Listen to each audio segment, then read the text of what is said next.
ఆశల కొండ. నాగలాపురం గ్రామంలో గరటయ్య కిరాణా వ్యాపారం చేస్తూ ఉండేవాడు. అతడి దుకాణం జనం రద్దీగా ఉండే 4 వీధులు కలిసిన చోట ఉండటంతో వ్యాపారం బాగా సాగుతూ మంచి లాభాలు వస్తూ ఉండేవి. అయినా అతను దానితో తృప్తి పడక మరింతగా సంపాదించేందుకు మార్గాలేమిటా అని ఆలోచిస్తూ ఉండేవాడు.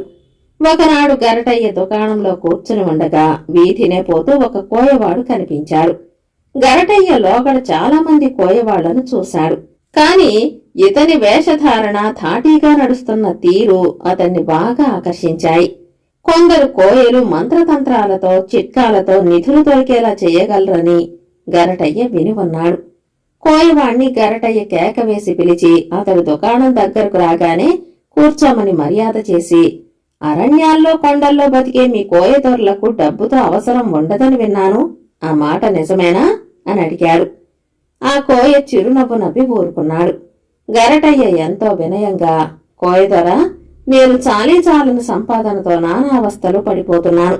నా సంపాదన బాగా పెరిగే మార్గం ఏదైనా చెప్పగలవా అన్నాడు. ఆ కోయదొర దుకాణంలోని సరుకుల కేసి చూస్తూ, నీ దుకాణంలో అమ్మకాలు బాగానే ఉన్నట్టుంది, రోజుకు ఏమాత్రం లాభం సంపాదిస్తున్నావు అన్నాడు.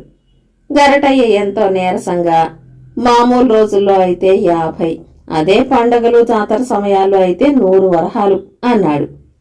అంటే సంపాదన బాగా ఉన్నట్టే కదా, ఉన్నంతలో తృప్తి పడటం మంచిది అన్నాడు కోయదొర.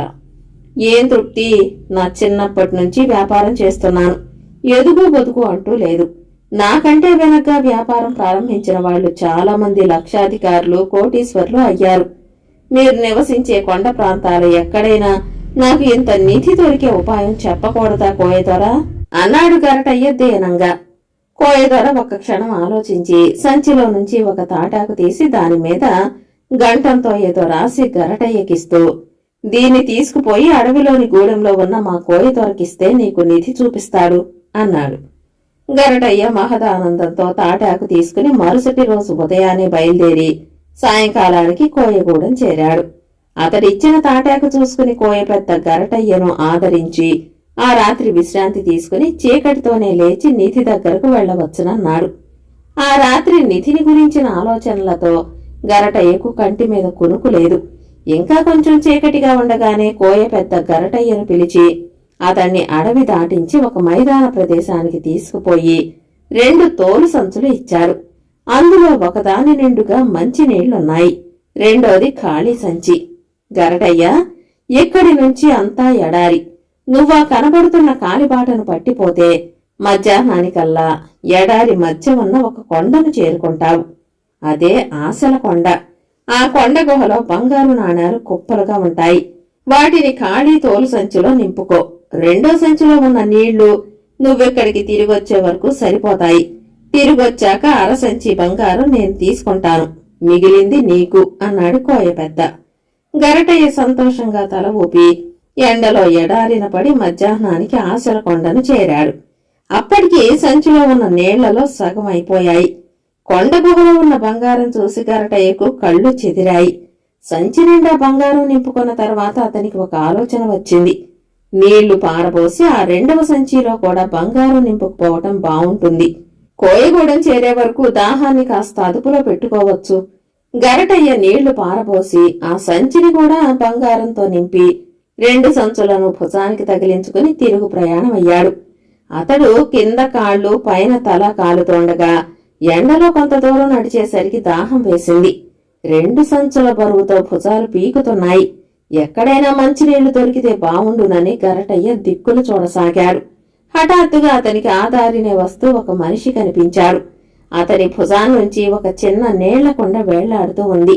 గరటయ్య ఆశగా అతనికేసి చూసి, అయ్యా, నాలుక ఎండిపోతున్నది, కాసిన మంచినీళ్ళిస్తారా అని అడిగాడు. అందుకే వచ్చాను, దోసెడు మంచినీళ్లు 2 దోసెళ్ల బంగారం ఖరీదు, సరేనంటే ఇస్తాను అన్నాడా మనిషి. గరటయ్య కొంచెం తటపటాయించి దాహం భరించలేక అతనికి 2 దోసెళ్ల బంగారం ఇచ్చి 1 దోసెడు మంచినీళ్లు తాగాడు. మరొక గంట గడిచేసరికి మళ్లీ దాహం భరించలేని స్థితికి వచ్చాడు. ఇంతలో మరొక మనిషి అతని ముందు ప్రత్యక్షమయ్యాడు. మొదటి వాణ్ణి అడిగినట్టే గరటయ్య అతన్ని మంచినీళ్ళిమ్మని అడిగాడు. దోసెడు మంచినీళ్ల ఖరీదు 4 దోసెళ్ల బంగారం ఇష్టమేనా అన్నాడా మనిషి. గరటయ్య కొంచెంసేపు మథనపడి దాహానికి ఓర్చలేక ఆ మనిషికి 4 దోసెళ్ల బంగారం ఇచ్చి 1 దోసెడు మంచినీళ్లు తాగాడు. మరికొంత దూరం నడిచేసరికి తిరిగి దాహం బాధ మొదలయ్యింది. లోగడలాగానే మరెవరైనా మంచినీళ్లతో అటు వస్తే బాగుండునని అనుకున్నాడతను. అంతలో మరొక మనిషి కనిపించి, దాహం వేస్తున్నదా? 8 దోసెళ్ల బంగారం ఇస్తే 1 దోసెడు మంచినీళ్ళిస్తాను అన్నాడు. అంత ఖరీదా అని గరటయ్య ఆ మనిషిని కసిరి ప్రాణాలొగ్గబట్టుకుని నడవసాగాడు. ఆ మనిషి గరటయ్యను అనుసరించి రాసాగాడు. గరటయ్య కొంచెం భయంగా అతన్ని, నువ్వు నా వెనకే వస్తున్నావెందుకు అని అడిగాడు. ఆ ప్రశ్నకు నవ్వి, భయపడకు, నువ్వు బతికున్నంత వరకు నీ బంగారాన్ని అంటను అన్నాడు. అతను మాట పూర్తి చేసే లోపలే గరటయ్య మంచినీళ్ళివ్వమన్నట్టుగా సైగ చేసి స్పృహ తప్పి కింద పడిపోయాడు. ఆ మనిషి గరటయ్య ముఖం మీద నీళ్లు చల్లి అతనికి స్పృహ రాగానే తాగేందుకు నీళ్లిచ్చాడు. అప్పటికి గరటయ్యకు తిరిగి ప్రాణం వచ్చినట్టయింది. ఆ మనిషి గరటయ్యతో 3 దోసెళ్ల నీళ్లు ఖర్చయ్యాయని చెప్పి 24 దోసెళ్ల బంగారం తీసుకుని వెళ్లిపోయాడు. దానితో గరటయ్య దగ్గర అరసంచి బంగారం మాత్రం మిగిలింది. తిరిగి గూడానికి వచ్చిన గరటయ్య వద్ద అరసంచి బంగారం మాత్రమే ఉండటం చూసి కోయ పెద్ద, ఓహో, నే చెప్పినట్టు చేయకుండా అత్యాశకు పోయావన్నమాట. ఒట్టి ఆశపోతువు, నీకు ప్రాప్తం లేదు అని ముందే చెప్పిన విధంగా అరసంచి బంగారం తీసుకున్నాడు. గరటయ్య దుఃఖంతో నిలువున కుప్పకూలిపోతూ, కోయదొరా, ఆ ఆశల కొండ దగ్గరకు పోయేందుకు మరొక అవకాశం ఇవ్వండి అని వేడుకున్నాడు.